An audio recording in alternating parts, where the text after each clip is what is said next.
Bonjour mes élèves, j'espère que vous allez bien. Comme c'est prévu, donc je vous ai donné des exercices à faire sur votre texte au collège à propos des verbes irréguliers. Et avant de voir la correction de ces exercices, je tiens quand même à faire un petit rappel de presque tout ce qu'on a vu pendant toute l'année et de les rappeler et en même temps de construire une idée plus claire sur comment ça fonctionne. Alors avant de commencer de parler des verbes irréguliers, je vais vous rappeler ce qu'on a vu à propos du verbe, puisque verbe irrégulier, régulier, verbe. Donc déjà le mot-clé dans cette leçon, c'est le verbe. Et nous l'avons dit la dernière fois, on a dit que le verbe est le seul mot qui se conjugue. Donc, le verbe est le seul mot qui se conjugue.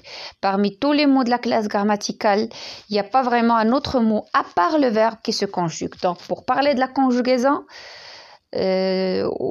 pour conjuguer, on a besoin d'abord du verbe. Donc, le verbe est le seul mot qui se conjugue. Bien sûr, le verbe est aussi, ou bien les verbes sont des mots qui indiquent des actions, des changements et des états. Lorsque j'emploie le verbe, c'est pour indiquer une action, un changement ou bien un état. Donc l'emploi des verbes ou bien les verbes comme mots dans la langue française permettent d'indiquer des actions, des changements ou des états. Alors,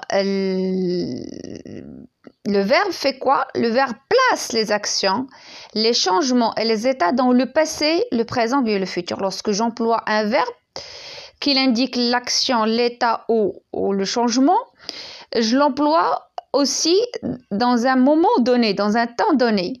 Donc, et lorsque je l'emploie dans une phrase, à travers la phrase, je sais est-ce que ce changement, cette action, bien cet état, s'est produit au passé, au présent, bien au futur. Bien sûr, cela se fait, pourquoi? Parce qu'il y a une conjugaison, parce que le verbe se conjugue. Et il se conjugue, bien sûr, d'abord selon des personnes, d'accord? Il y a 6 personnes dans toute la langue, en ce qui concerne la conjugaison, il y a 6 personnes, 3 personnes du singulier et 3 personnes du pluriel. Donc 6 personnes, 3 personnes du singulier, 3 personnes du pluriel. Donc le verbe se conjugue selon les personnes, d'accord?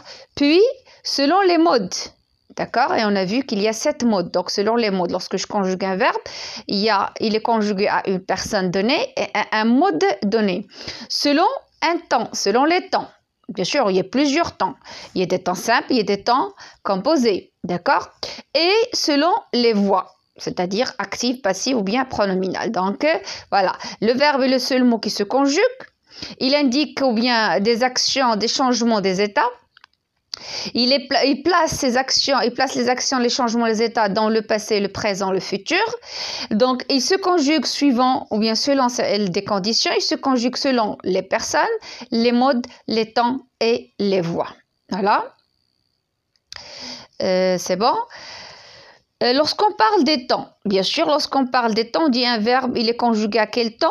Donc, on repère le temps, bien sûr, et chaque temps appartient à un mode, mais dans le temps lui-même, on est face à 2 situations. Ou bien il est simple, ou bien il est composé. Il y a toujours un lien entre le temps simple et le temps composé. Et lorsqu'on dit un temps simple, bien sûr, dans le temps simple, le verbe est conjugué tout seul. On a une seule forme verbale.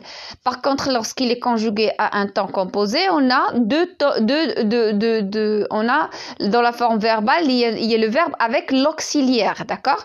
Et lorsque j'ai dit qu'il y a un lien entre les temps simples et les temps composés, c'est que pour chaque temps simple, il y a un temps composé qui permet dans les textes et même dans l'oral, lorsqu'on construit des phrases, lorsqu'on parle, lorsqu'on écrit, qui permet la concordance des temps. Donc, ce lien entre les temps composés et les temps simples, c'est très important. D'accord?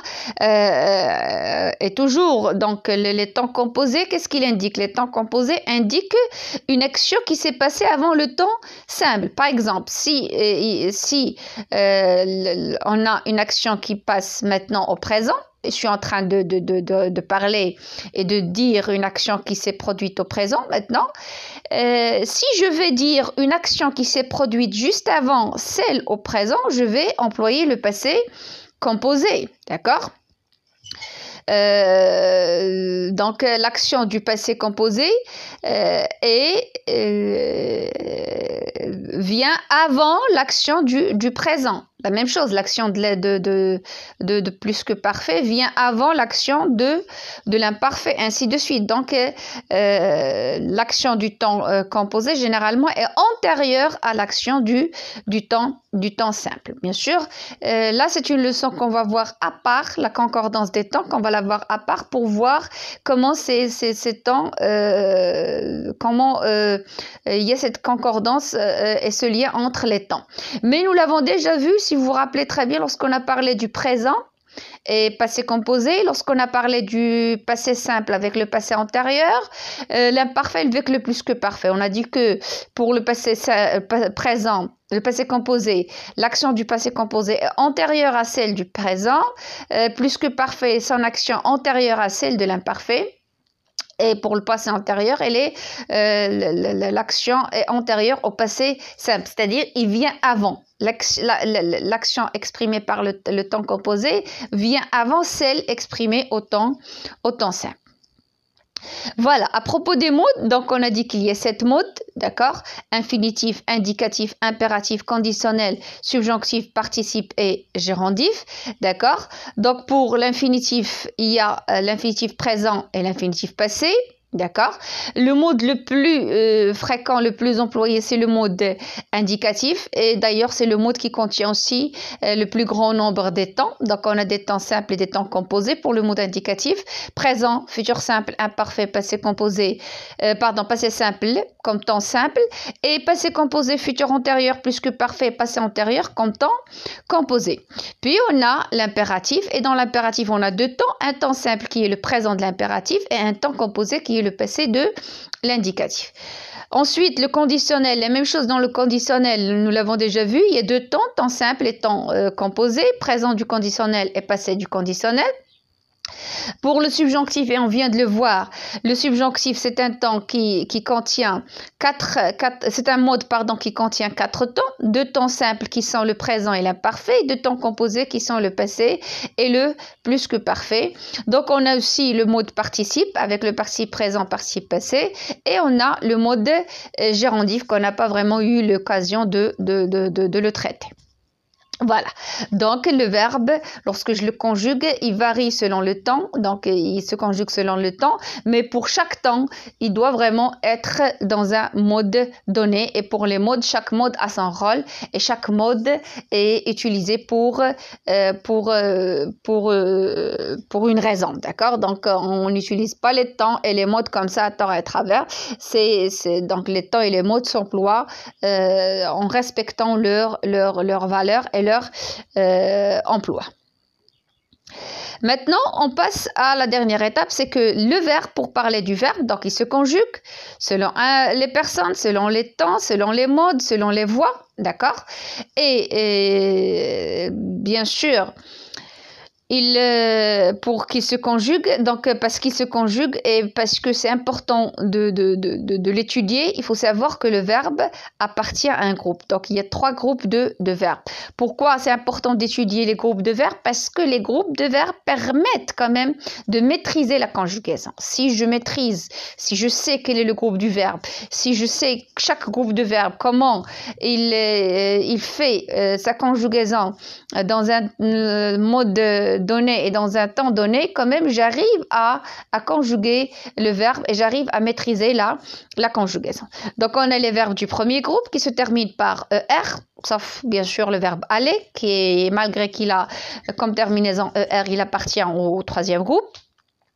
On a les verbes du deuxième groupe qui se terminent par IR à condition de prononcer les 2 S dans le participe présent et même dans l'indicatif présent aux personnes du pluriel. Lorsque je dis fini, finissant, choisi, choisissant, venir, venant. Voilà, donc même s'il y a IR, donc c'est pas un verbe de deuxième groupe. Et puis on a les verbes de 3e groupe qui sont les autres verbes. Si j'élimine ER, premier groupe, IR, deuxième groupe, avec les deux S qui se prononcent au participe présent. Les autres verbes sont des verbes du troisième groupe. Et donc, pour les verbes du troisième groupe, on a quand même des sous-groupes. D'accord? On a les verbes qui se terminent par IR. D'accord? Mais on n'a pas les deux S du deuxième groupe. On a les verbes qui se terminent par O, IR, WAR, les verbes en WAR. Donc, on a les verbes avec RE. Et on a le verbe aller tout seul avec ER qui fait un sous-groupe tout seul. Alors, pour les verbes du premier groupe et deuxième groupe, comment on les appelle? On les appelle les verbes réguliers. Pourquoi les verbes réguliers? Parce qu'ils ont tous les mêmes conjugaisons. Cela veut dire quoi? Cela veut dire que si je sais conjuguer un verbe de premier groupe ou un verbe de deuxième groupe, un seul verbe de premier groupe, un seul verbe de deuxième groupe, si je sais le conjuguer au ton, au mode, selon les personnes, je sais conjuguer les autres verbes. Alors, si je peux conjuguer le verbe parler à tous les temps, à tous les modes, à toutes les voix, à toutes les personnes, donc c'est que je peux conjuguer tous les autres verbes du premier groupe. Pourquoi? Parce qu'ils ont les mêmes conjugaisons, ils respectent la même terminaison, ils ont un radical qui ne change pas, ils ont les mêmes conjugaisons. Il suffit de reconnaître la conjugaison d'un pour pouvoir conjuguer les autres. Par contre, les verbes du deuxième groupe, qu'on appelle les verbes irréguliers, alors là, avec les verbes du troisième groupe, on a quand même un petit détail à dire et à ajouter. Donc, voilà pourquoi on les appelle les verbes du troisième groupe, on les appelle les verbes irréguliers, tout simplement parce qu'ils n'ont pas la même conjugaison. C'est-à-dire, même si je sais conjuguer un seul verbe au troisième groupe, je ne peux pas conjuguer les autres verbes de troisième groupe. Si je sais conjuguer voir, je ne peux pas savoir, c'est pas parce que je sais comment il se conjugue voir que je peux savoir comment il se conjugue, comment je conjugue prendre. D'accord, vous voyez? Ou bien si je sais conjuguer résoudre, alors automatiquement je vais savoir conjuguer venir. Non, pourquoi? Parce que ils changent ces verbes, ils n'ont pas la même conjugaison, ils ne respectent pas la même règle de conjugaison. Donc c'est vrai que il y a des verbes qui ont la même conjugaison, mais ce sont des petits groupes. C'est pas une règle générale, ce sont des exceptions. Mais pour les verbes troisième groupe, je dois savoir chaque verbe tout seul pour pouvoir le conjuguer. Donc voilà pourquoi ils sont irréguliers. Et ils sont irréguliers aussi parce que ils changent des fois, ils changent le radical. Souvent le radical change. C'est rare où les verbes du troisième groupe ou bien les verbes irréguliers gardent le même radical. Et s'ils gardent le radical dans certaines personnes, dans les autres personnes, on a un radical qui change. Voilà, c'est un petit rappel de tout ce qu'on a vu, avec un petit détail des verbes irréguliers. Alors maintenant, on arrive à la correction. Je vous ai demandé de faire les exercices de la page 294 et 295. Alors, le premier exercice, c'était d'identifier le temps et le mode. Donc, pour chaque forme verbale, indiquer la personne, le temps et le mode. D'accord ? Donc, c'est pas un exercice difficile, mais c'est quand même un exercice qui permet de voir de tout ce qu'on a dit. Donc, voilà. Si on prend par exemple, il aperçoit ou bien elle aperçoit, on a un verbe, on a une forme verbale, aperçoit. Alors, on a un verbe, c'est le verbe apercevoir. Et là, le verbe apercevoir, il est conjugué. Il est conjugué selon quoi? Selon une personne. C'est quelle personne? C'est la troisième personne du singulier. Donc, il est conjugué à un temps donné. Quel est le temps? C'est le présent. Un mode donné. Quel est le mode? C'est l'indicatif. Et il y a même la voix ici. C'est quelle voix? C'est la voix active. Donc, vous voyez, le verbe se conjugue en respectant les conditions que j'ai montrées au début de cette vidéo. Donc, la personne, c'est la troisième personne du singulier. Le temps, c'est le présent. Le mode, c'est l'indicatif. D'accord? Donc, nous croyons, donc la deuxième personne du pluriel, bien sûr, présent, mode indicatif, c'est le verbe croire. 3, nous croyions, c'est toujours la deuxième personne du pluriel. L'imparfait maintenant, de quel mode? De l'indicatif. Donc, voilà, on passe directement pour être rapide avec les corrections.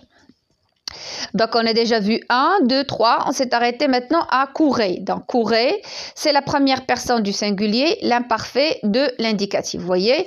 Donc, je courais, 4. Donc, la première personne du singulier, bien sûr, l'imparfait de l'indicatif. Maintenant, 5. 5, c'est je courais. Donc, je courais, c'est toujours le verbe courir. C'est toujours la première personne du singulier. Mais maintenant, c'est le futur simple de l'indicatif. D'accord? Il courait, vous voyez, il courait, c'est la troisième personne du singulier. Le verbe courir toujours. Donc, le temps ici, vous allez dire l'imparfait. Non, si vous dites l'imparfait, vous vous trompez. Vous voyez, c'est le présent du conditionnel. Regardez, dans 4, lorsqu'on a parlé de l'imparfait, regardez, courir, il avait un seul R. D'accord? Courir, à l'imparfait, il prend un seul R.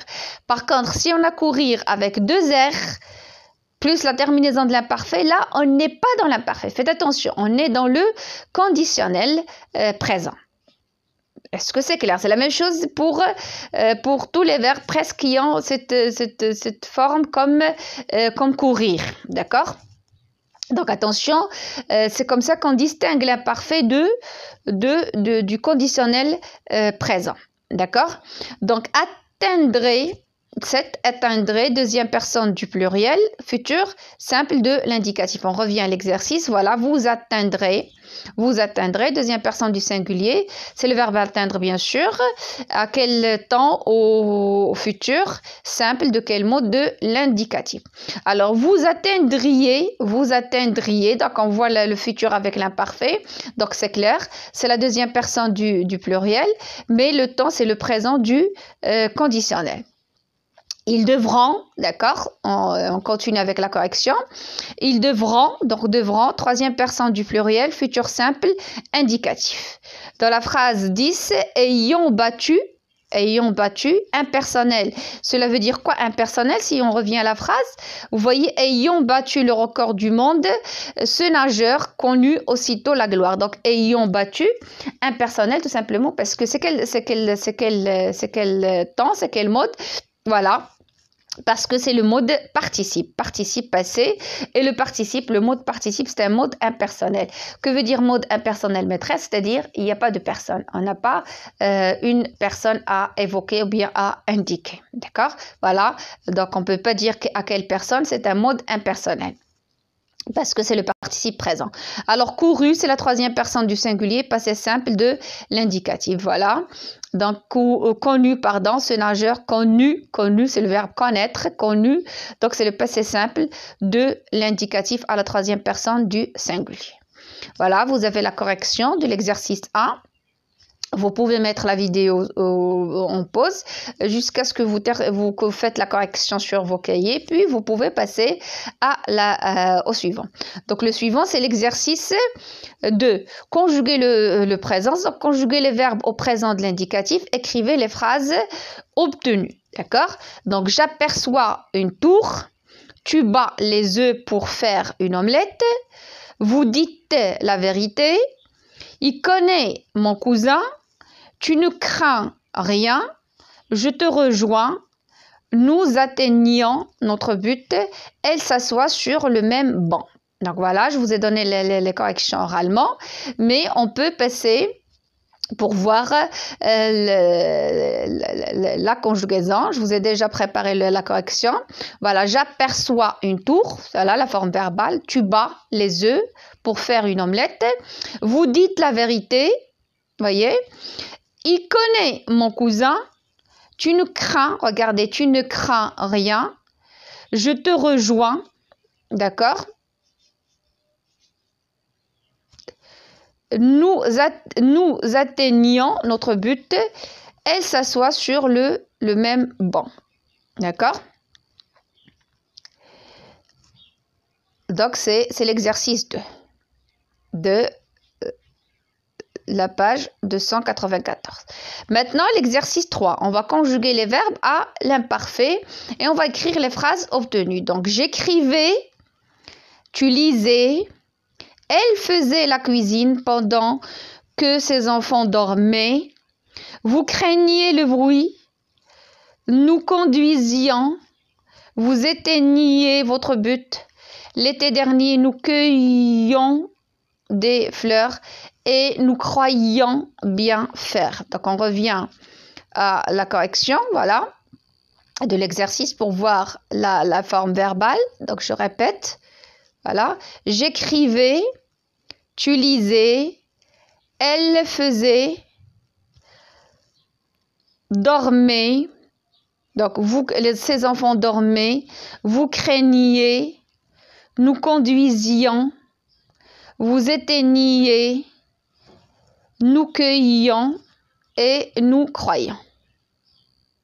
Et on passe à l'exercice 4 maintenant.